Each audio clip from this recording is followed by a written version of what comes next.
In this video, I'm going to show you how to add page numbers in Microsoft Word documents.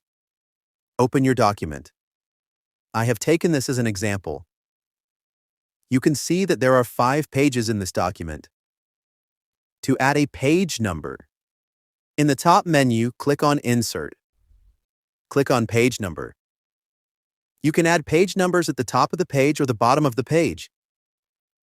You can even select the position of the page. I will select the top right corner of the page. You can see that in the top right corner of the page, the numbers have been added. You can even format the page numbers. Click on Insert. Click on Page Number.